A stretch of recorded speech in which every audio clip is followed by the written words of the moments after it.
What is up, Madden 25 gamers? In today's video, we'll be focusing on the nickel strong defense out of the cover 2 playbook. And this video is going to focus on how to get pressure from a zone-based coverage in Madden 25 out of the nickel strong formation. So what we're going to be doing is we're going to look at our zone blitz play here for this week, and that play is going to be the sugar 3 seam, one of the most versatile plays in the game. And we're going to show you how to use it today.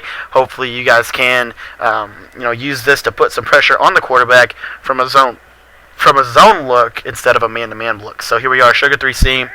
What we want to do here is we want to shift our linebackers to the right. We want to man align our coverage. We want to press our coverage, spread our defensive line, and then we're going to slide Williams in. Now, if Pico here doesn't bounce out, which he typically will, I don't know why he didn't there, then you want to go ahead and crash your defensive line out. So here we crash our defensive line out.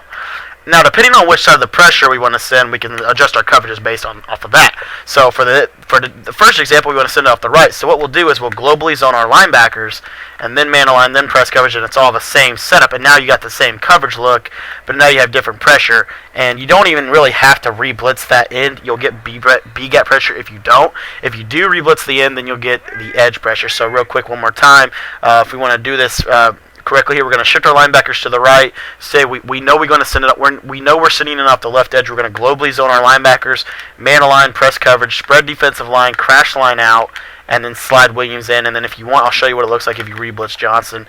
Then you're going to get a little faster edge pressure and a little bit less vulnerable to slide protection and blocking of halfback. So just know that you have that.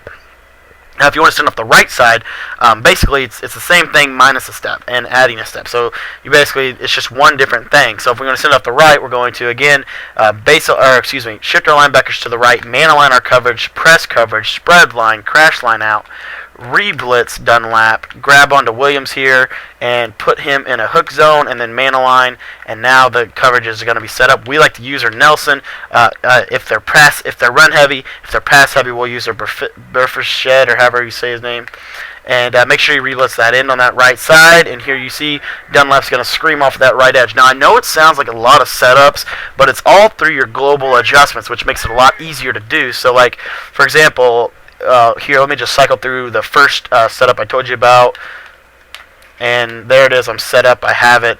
Everything's done. Like literally like a second. I can get it in quick. If I wanted to re-blitz the end, I'll show you that real quick as well. So re-blitz the end. Done, and then the pressure is going to come in off the edge still. So it's very fast to do. You just have to work on knowing what you're going to call before you call it. We're going to talk about that some in this week's scheme of the week here defensively. So here's the right edge. It takes maybe a little bit longer just because you have to manually put Williams in that hook zone. And you may have to manually re-blitz that end, but it's a lot better pressure in my opinion, a lot better coverage in my opinion. Now, if you want to send it off of both edges, then it's really easy. All you have to do is shift your linebackers to the right, press coverage, man align, spread line, crash out, and then you're done. All these setups will be in the description for you. Hopefully you guys will be able to watch that, or check that out. But here you see we're going to get two-way heat. Now, I like to re-blitz both defensive ends. It's just my personal preference. And why we want to get two-way heat is if they block a running back. So here, we're going to shift our linebackers to the right, spread line, crash out, re-blitz both the ends, and then slide Williams in like this. And I like to man align just so that the zones are balanced. And make sure you also press coverage. So I apologize for forgetting to remind you to do that. But here you see they'll block a running back, and we're still going to get pressure in off the left edge. That's the basic idea of blitzing in Madden 25. That's the Krabby Patty formula. That's